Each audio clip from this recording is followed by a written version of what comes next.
Okay, so innovation pathways, there's been some talk about it, and people are wondering about it. Some people may have heard about it. There are other high schools that do it, but basically what it is, it's a state program that allows us to provide students with high-level courses, courses where they can actually achieve college credit, but more importantly, they receive courses that give them skills and prepare them for jobs that are available in the region.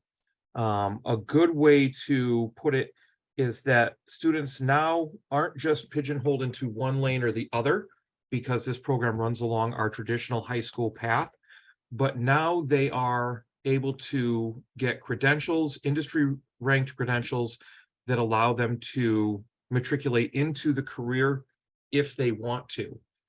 It gives them that option. So what I'm going to do is we're going to start up a PowerPoint to share with you and go through with you. And the first part of that's a video. So let me just do that real quick for you, and then we will take questions. As you can see, it's called Innovation Career Pathways. They just changed the name, so you may still hear me slip every once in a while and say Innovation Pathways, but the state has changed the name to Innovation Career Pathways. And what you see here is the logo that was redone from some of the work that we've already been doing at Whitman-Hanson in this vein. What Innovation Career Pathways does is help us streamline it and make it more pronounced for students. So you may have seen parts of this logo before, but now it's changed just a bit.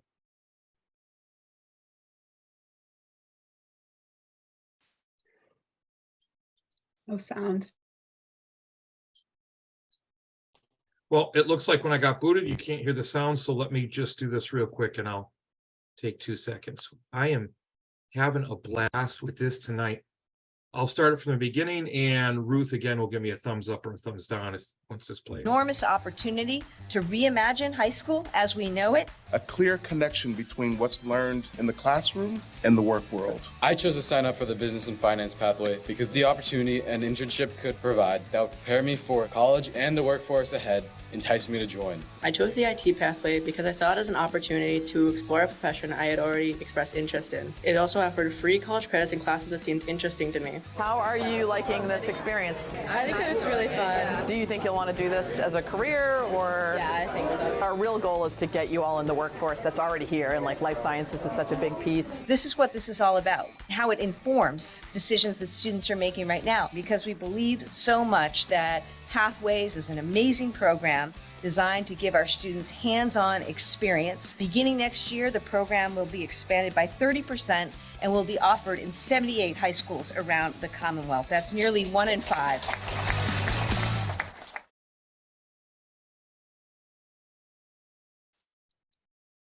So as you can see, or as you could guess, we are one of those new high schools this year.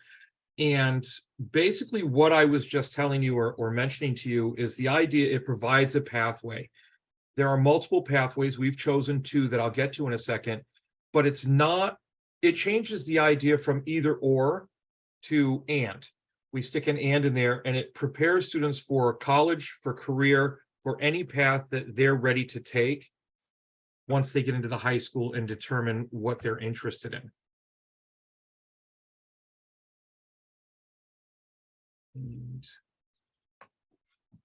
So this has not been officially released or put out yet, but what we have here is the vision of the graduate.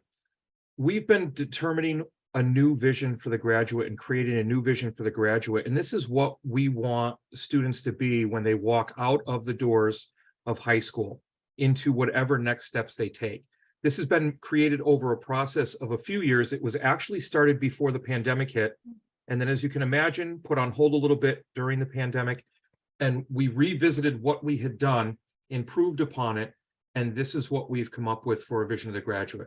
A Whitman-Hanson graduate is an engaged, future-minded individual who has foundational skills that can be universally applied and adapted for an ever-changing world. That's what we want students to have.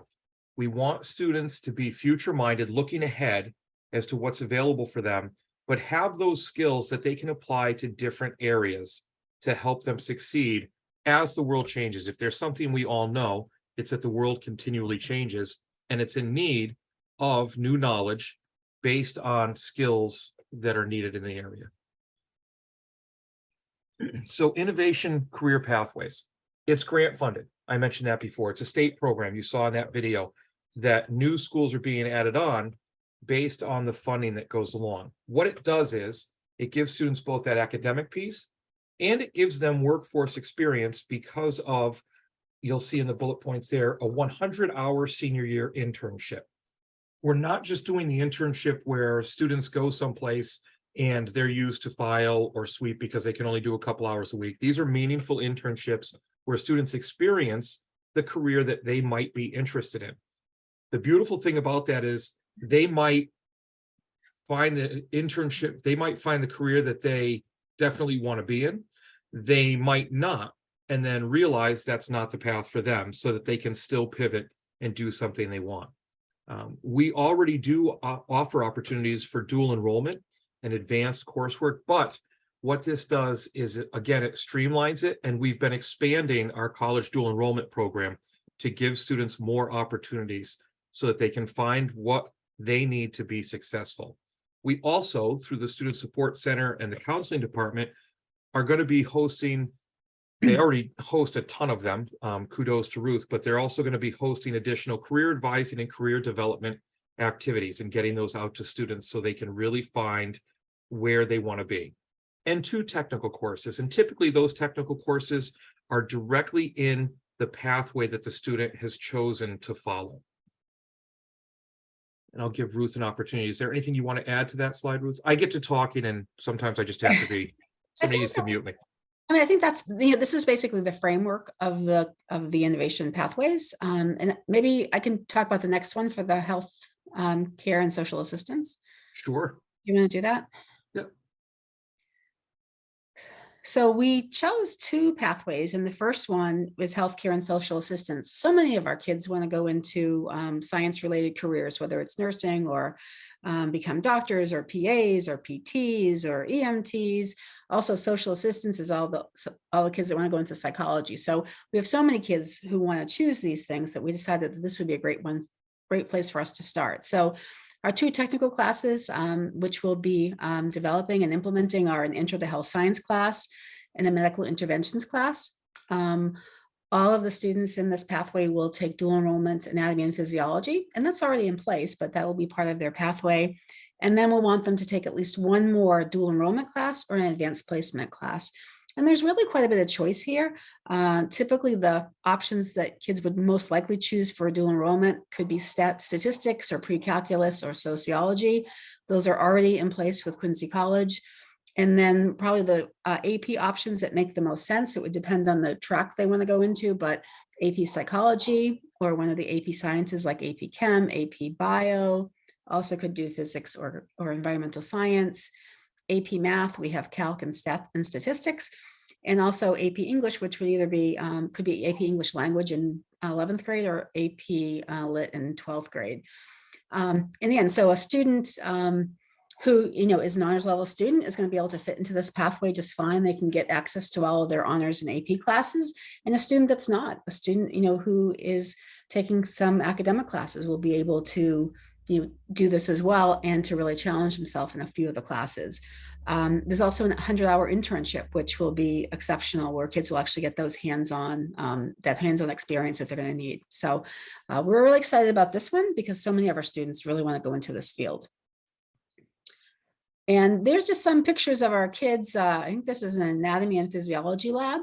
And so again, even though these kids aren't in a pathway because we don't have it yet, or we're just starting it, we're already doing the work. A lot of them are doing great things in the science field. So these are some pictures of our kids over the past year working in our one of our labs. And for business and finance, again, a lot of our students are also really involved in the business field. So the 2 technical classes would be Intro to Business and Money Management. They would take dual enrollment marketing, which is already in place. And then at least one more dual enrollment or advanced placement class. Again, the options for dual enrollment typically would be stats or pre-calc or sociology. And then AP options could be psychology, in the English, in the math field, or a new class that we have in AP macroeconomics, plus their 100-hour internship. So again, great opportunities for our students. And we're really excited about that. And there's already a lot going on in the business field. Here are some pictures of some of the things our kids are already doing, from working in our school store, designing logos, running the program. The picture at the bottom is actually Mr. DeSantis, who's one of our business teachers, regularly brings in industry professionals to talk to kids about what it's like to be out in the workforce for different businesses. I think this man actually is a musician and runs his own studio. And then our kids will also have the opportunity to join DECA, which is our business and marketing program. It's an extracurricular activity. And this is Julia Benvey. And although she wasn't in the pathway, she was in the DECA program. Anybody who's taking business classes can be involved in DECA. It's a great extracurricular activity for students interested in business and marketing. So again, lots of great opportunities for our kids. One of the interesting things, if I could just add, Ruth, Sure. is that the DECA, now that picture there that you see with why join DECA, if you're on social media, you've probably seen quite a few of these coming out. Mr. DeSantis, the business teacher, he's put these together and he's putting them out because in speaking with some of our students that have gone off and kept in touch that were heavy into business and into DECA, they almost created their own path as they went through school so that they could go into business because they were interested in business. And DECA was a key part of that as they moved through that. That's one of the important things I do want to stress about these pathways as we do them. We chose these two pathways for a couple of reasons. One, because when you start any type of new program, there's that little bump of when you get started and how you start, and making sure you start small to make sure you do a good job at it. But there's also the piece that these are industries that when we look at our blueprint, our regional blueprint for industry, that offer entry-level jobs with good career ladders, that if the students didn't want to go to college, say they found this pathway very interesting, they did their internship, they're really interested in that industry, they come out of school with a leg up on other students that come out of other high schools that didn't have this opportunity. And between that and the fact that we could put these two pathways together with a lot of what has already been put together through counseling and the scheduling and the coursework that our teachers offer is really a bonus and really speaks highly to the work that the teachers and the counseling department have done at Whitman-Hanson. And when I talk about coming out a leg up, that runs into the credential parts. So when students leave after they've completed a pathway, there are various industry recognized credentials that they will be achieving so that they have them to their name. You know, there's nothing like when a junior starts working on their resume in school to put their job on it wherever it is that they could get picked up to do work, whether it's a supermarket or a bowling alley or wherever, or a Dunkin' Donuts or something like that. They put that on their resume, and then there's not that much else except some coursework and things like that. Well, now we're looking at students that can put out a resume with real life credentials on it that say they're proficient in different things, where they've actually passed tests, achieved the moniker of, yes, you're licensed in this area, you've got this credential, which is much more attractive to businesses. You'll notice a couple here for healthcare and social assistance, and these are just a few. They continue to grow every time we sit down and talk to our industry partners, and as we get more industry partners, they'll continue even further. But you have CPR, basic life support, stop the bleed, various things such as that. Business and finance, they're going to do Microsoft Office certification. The finance part, there are different certifications they can get around the area or in the industry of financial advising. And something important I want to really mention about that is, as students go through this, there are certain credentials that students can start to work on. But then to actually be licensed in that area, and that thinking of financial advisor makes me think this, there are some college courses that need to be taken. So this isn't just, yes, you're not going to college. This is, again, a yes and. We're putting that and in the middle of that sentence to really offer students opportunities to do what they're passionate about or what they find interest in, even if that changes. Speaking of partners, right now, and again, we've just started this, and through the grant, we're going to be able to get a part-time person that manages just finding partners and working with partners. Right now, we're looking at South Shore Health is a major partner because they're going to help us with healthcare and social assistance pathway and the business and finance pathway. That's why it's just not South Shore Hospital. They also have a business aspect to them that they're willing to help us with. Also the Red Cross, and then business and finance is Bay State Financial. They're a very large investment firm. And then I can't say enough about this partner because they've been helping us all along before we even got this designation. And now, as we've gotten this designation, they're going to prove even more valuable, if that was possible, is MassHire, the Greater Brockton Workforce Board. They've really been helpful coming through with grants to support different things and to make sure that our students have opportunities to go out to different job sites and see different, like our career fairs, our job fairs. They support all of that in the background. So what's next? We've given you a broad framework, and the next steps are to complete a student application. This is not a 20-page application. It's a very straightforward, streamlined application. And if you fill out an application, I believe on that application, we have 2 checkboxes down near the bottom. One says, I want to apply to be part of a pathway. The other one says, I want more information. If you check the I want more information, we're going to reach out to you to check what information you need or what we haven't answered for you. The schedule for 2023-2024, because the state's calendar doesn't really match up with our scheduling and school calendar across the state, and they realize this, as we get students in, our schedules are already being worked on and shaped. So have no fear. If the student's interested in the pathway and they join the pathway, our counseling department is going to work to adjust their schedule to incorporate that Panther Innovation Career Pathways programming. So and again, because of courses we already have, one of the things that freshmen have to take. So this is speaking to the current 8th grade parent and guardians.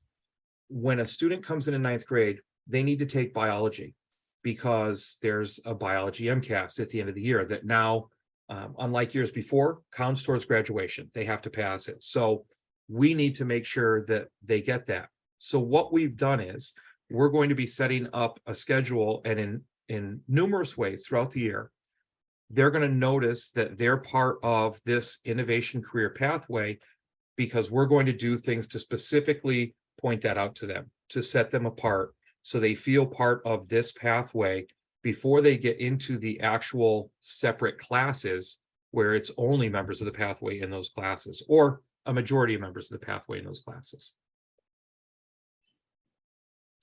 So there's a QR code here that you can scan. It gives you more information and it gives you the application. And Ruth, if you could help me out on this, because we've been going back and forth putting this together since we found out that we can actually go forward with this. That application or that QR code, will that bring them to just the application or to the website? That the QR code brings you to the website, and right there on the website, there's a spot that says, application. It's a really quick and easy application as well. So as you heard, there is a website. So it will give you a little more information, and it will lay out the framework just like we have. So if you need any of that,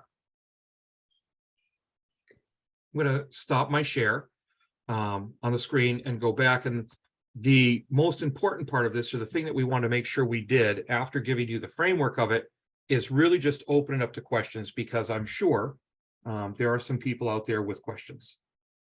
So if you have a question, you can type it in the chat, or feel free to unmute yourself and let us hear it.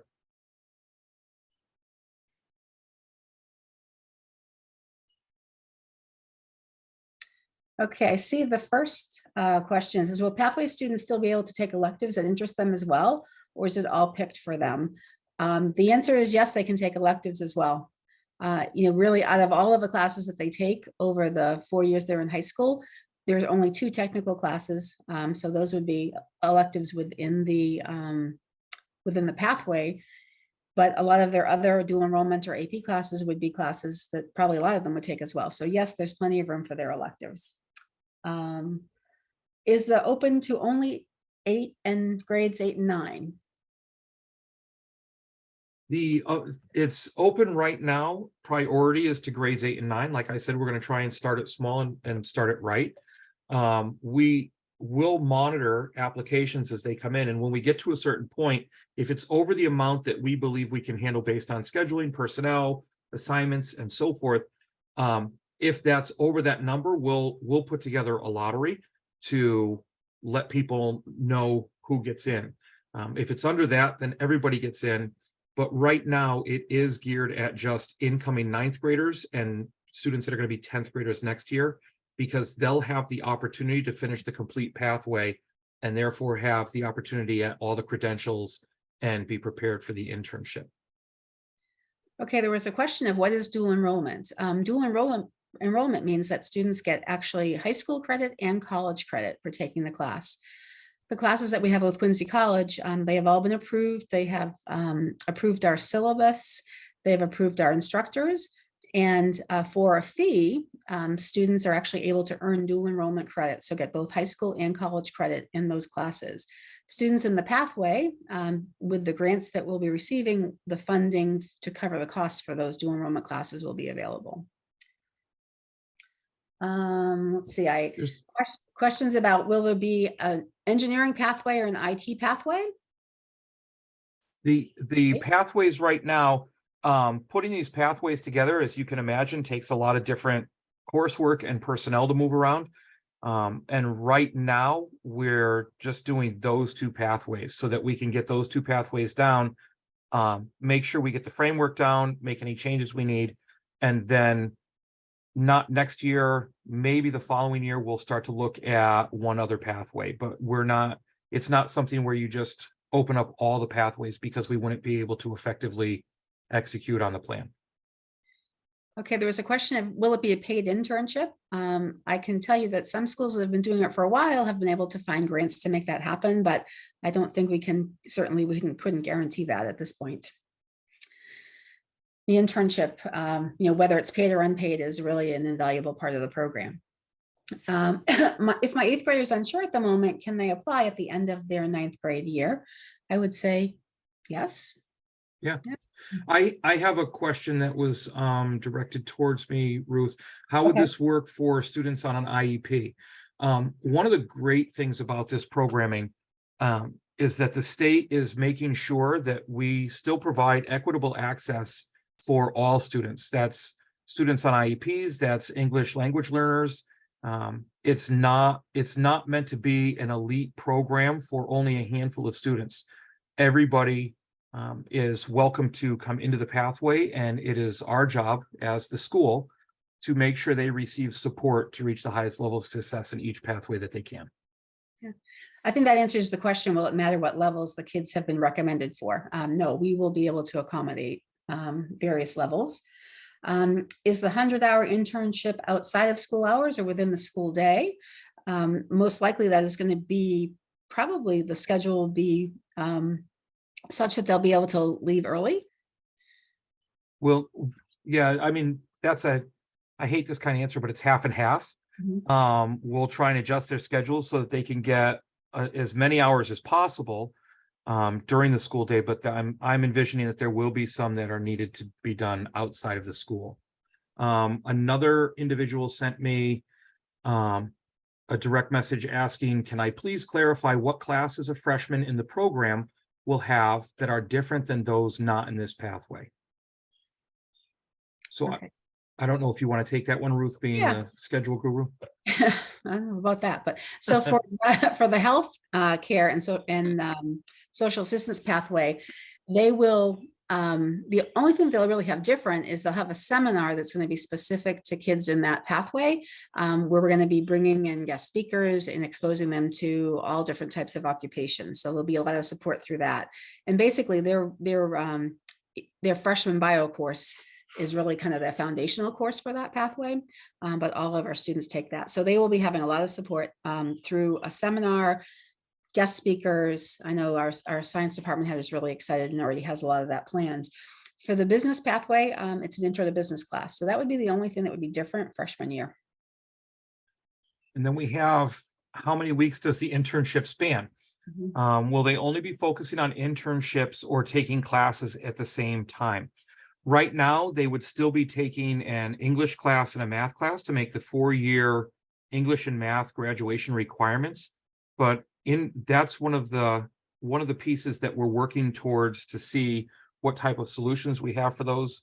But right now it would be at the same time. And internships, we're looking at internships really starting to roll out probably a year and a half from when we start this program in September. Because students will be ready for internships basically their senior year.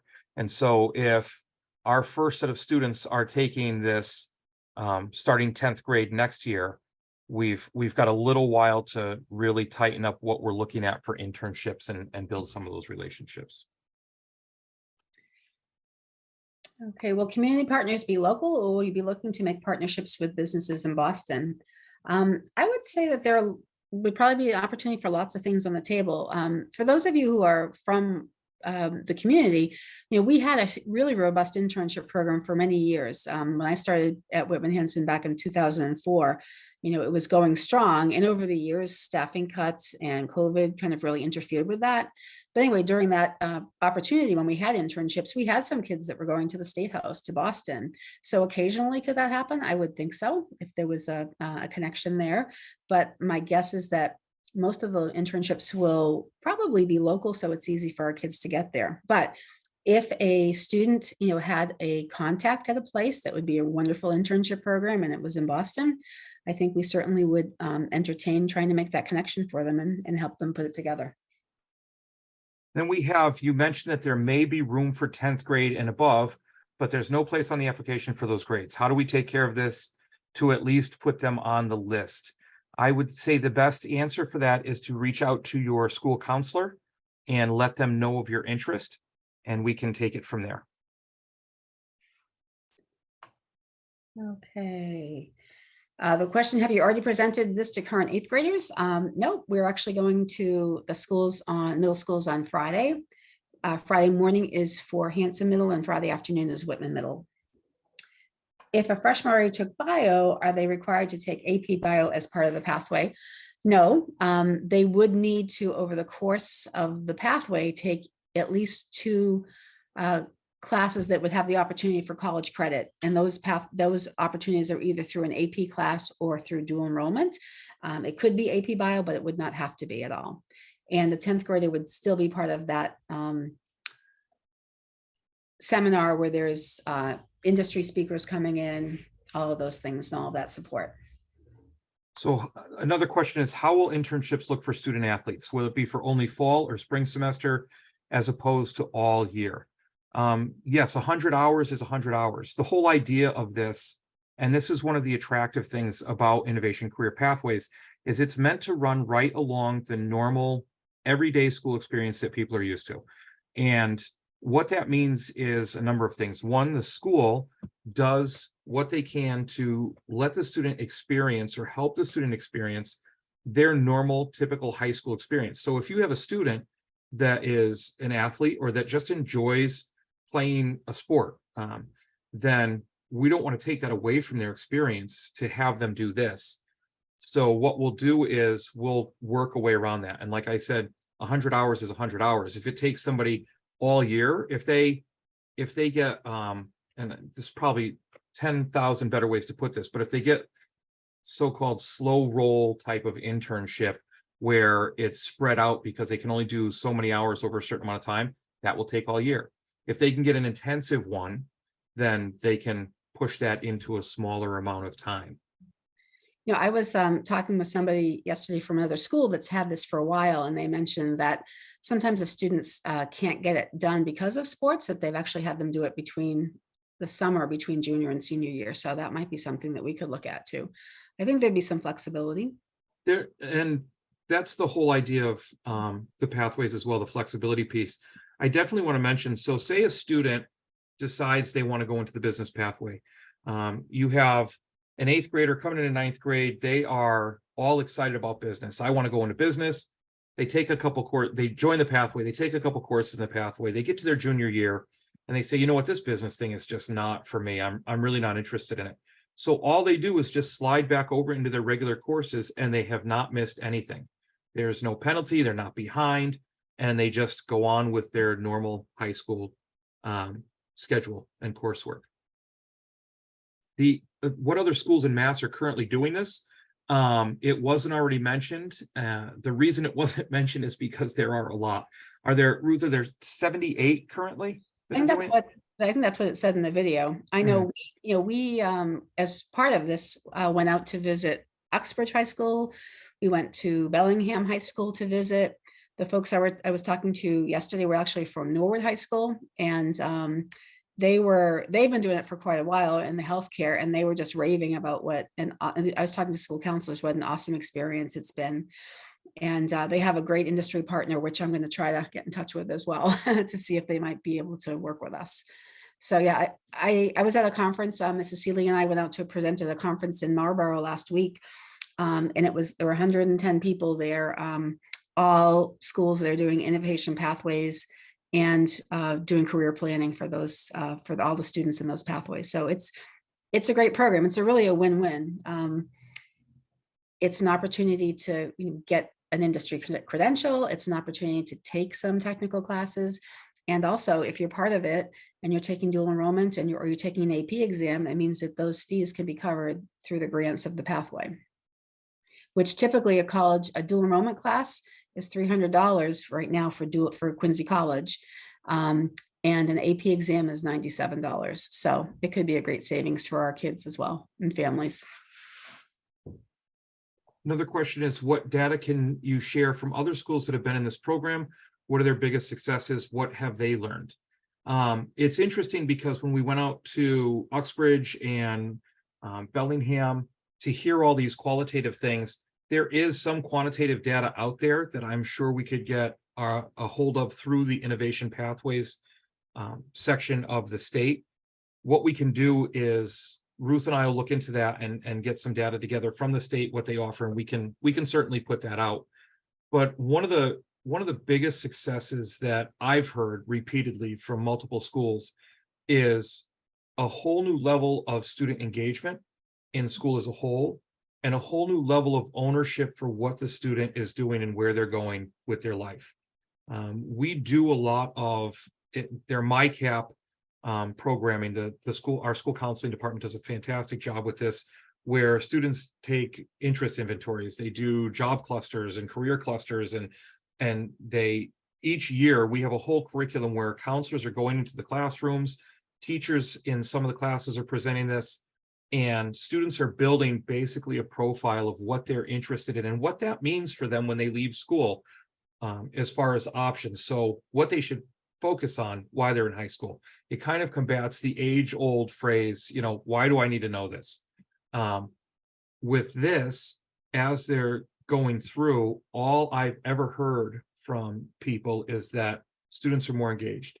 Students seem more focused on what they want to do or more understanding of what they want to do, and therefore perform at that level, instead of trying to force them into doing things. But we can get some of that quantitative data. I'm sure the state has it. The state loves their data, and it's a very tight-knit organization. And so far, and Ruth, correct me if I'm wrong, our interactions with a number of the members have been fantastic, and the community's been fantastic. Yeah, very supportive. They realize that this is good for kids, and so they really are supporting the schools that are trying to do it. A couple other questions. Would the internship be in lieu of a senior capstone or whatever the graduation requirement is called? When we were applying for this program, we had a choice of either doing a senior capstone, which would be like a project, a paper, presentation, or an internship. And we thought the internship would be the more valuable experience for the students. So that's what we are planning to do for our kids in the pathway. Is there a deadline to apply? Soon. We are in the middle of scheduling, and the schedules are always complete before the counselors leave for school. So we're really hoping that those that are interested will apply, in the next few days, certainly by the end of next week. I think it was, we say June 3rd or something. We said June 2nd June originally. 2nd.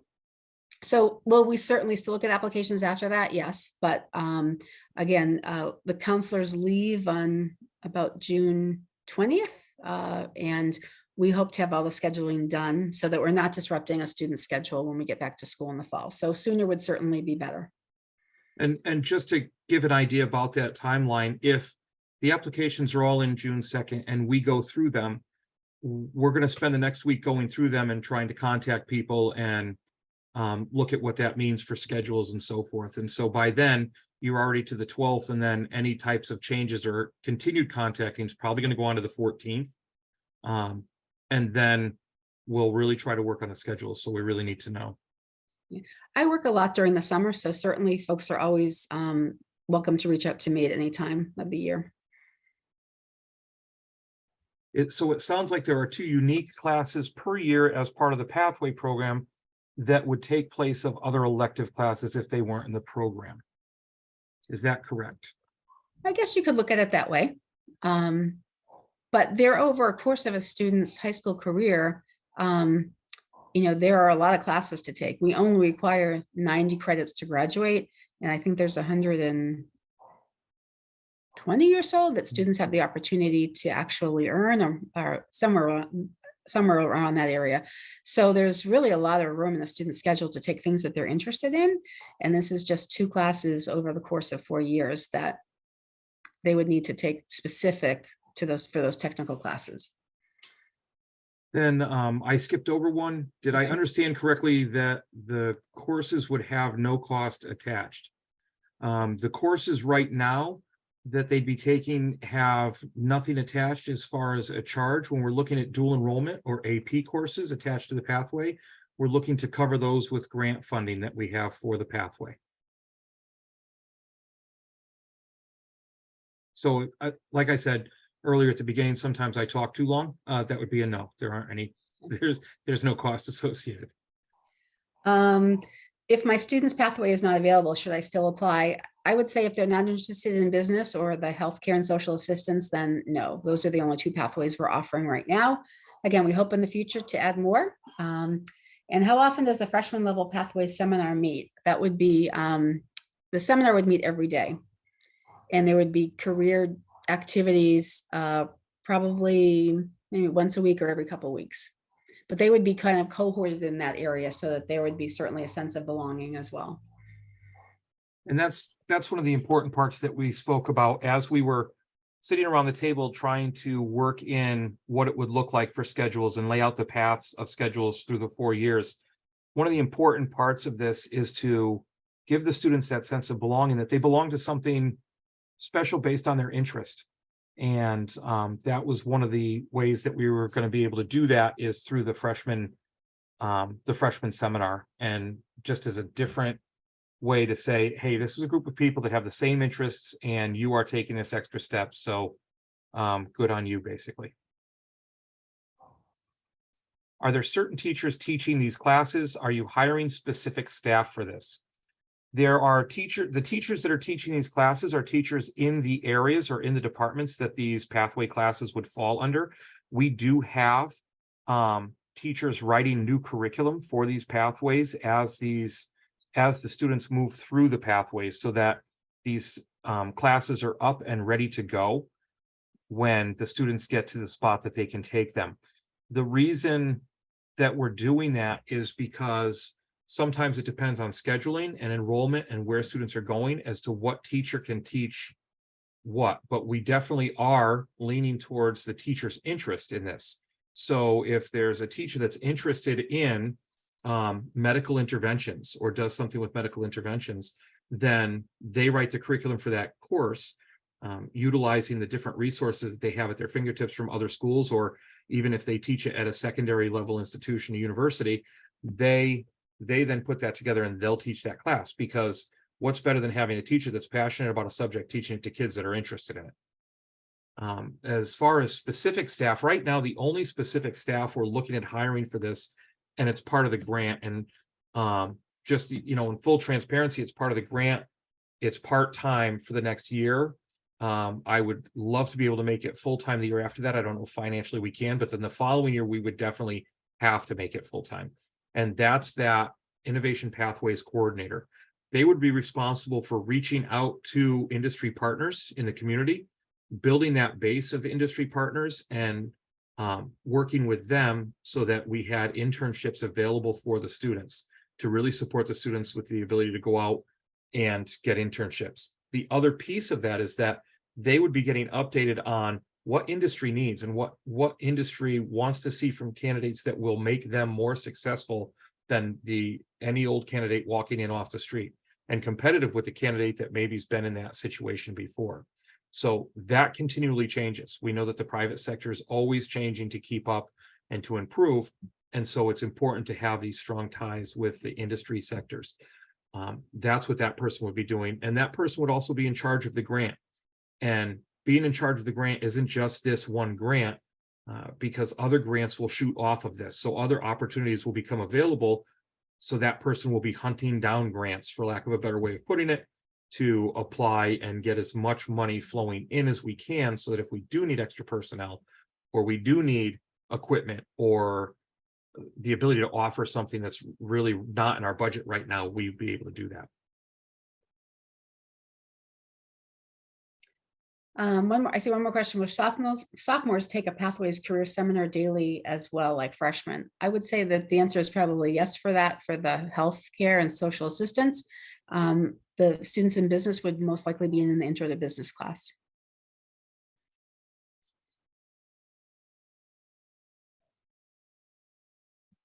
Does anyone have any more questions? Our chat seems to have run dry.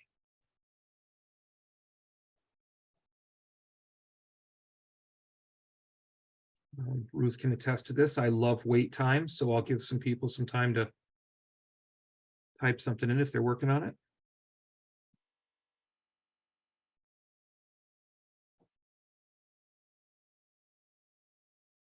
You are very welcome. It's our pleasure. This is a great opportunity for students, and that's what's exciting about it.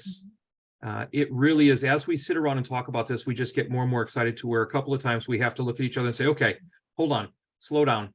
We have to make sure we do this right, because of all the larger vision we have for it. Well, if there aren't any questions, I really thank you very much for your time. I appreciate it. And I do just want to let everybody know and remind everybody that we are visiting Hanson Middle School this Friday morning. And we're going to be speaking to the students. And then we're going to be visiting Whitman Middle School Friday afternoon and speaking to the students there. What they will be doing is we'll basically give them the outline of it, tell them the opportunities, why we're doing it. And then we will be giving them a brochure with all this information on it as well. So you can be looking for that. They'll be coming home for that, or they should be coming home with that. And there was a question, would marketing, advertising, or graphic design be included in the business category? And absolutely, it could be. As a matter of fact, if you saw the pictures on the slideshow, the reason we showed the students with the school store is because they design those shirts and the clothes and all the designs on there, and that's through business classes and digital class. So. All right, everybody, thank you for coming. Thank you very much. Everybody have a wonderful night. I appreciate you taking the time.